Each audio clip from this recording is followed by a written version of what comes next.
Hello guys! This is It's Me Ness again. Ayan, for today's video, magpapahangin tayo dito sa Dangkalam Beach. Okay, dalawa lang kami ngayon. Mamaya habol aking sister. Sarap dito magpahangin. So, may baon kami. Yung mga tira-tirang pagkain sa bahay. Binaon namin. Ipakita ko sa inyo kung anong baon namin. Yan, kasidong isda yan.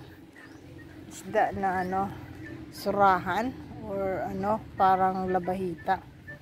Tsaka itong isda na, anong tawag dito sa isda na to? Inadobo siya. Tsaka ginataang santol. Tsaka isang adobo. At tsaka mayroon pang pili. At syempre, humingi ako sa aking kapatid ng lemon. Maubos na. Ayan. Kari namin totoo.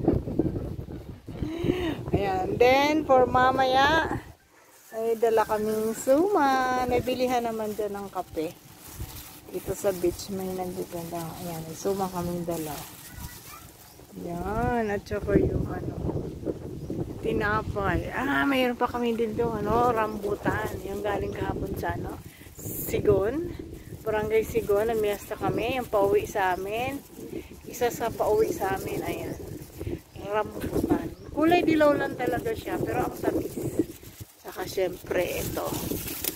Mga tinapay yung sa bakery na aking pinsan. Ayan, mga tinapay. Hindi talaga magugutom. Ayan ang setup namin dito. Ba't parang malabo yung aking camera? Yun. Ayan, setup namin dito. Wala kaming tent eh. Tsaka syempre, after kain, ayan na. Ayan. Ang kukutay na anduyan. Oh. Alam nyo na kung kanino yung kumain, mag-relax dyan. Then, maghapon. Hanggang gabi kami rito. Kasi sarap ng hangin talaga dito, guys. Dito mag-relax. But for now, ready now.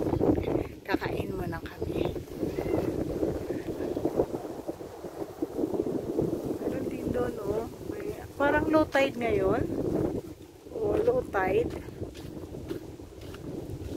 Low tide ngayon. Yan, low tide.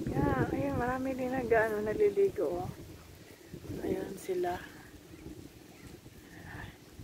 Lunes ngayon, Lunes. Meron din naman naliligo.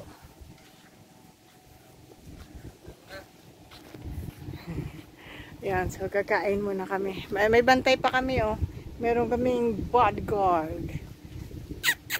Ayan.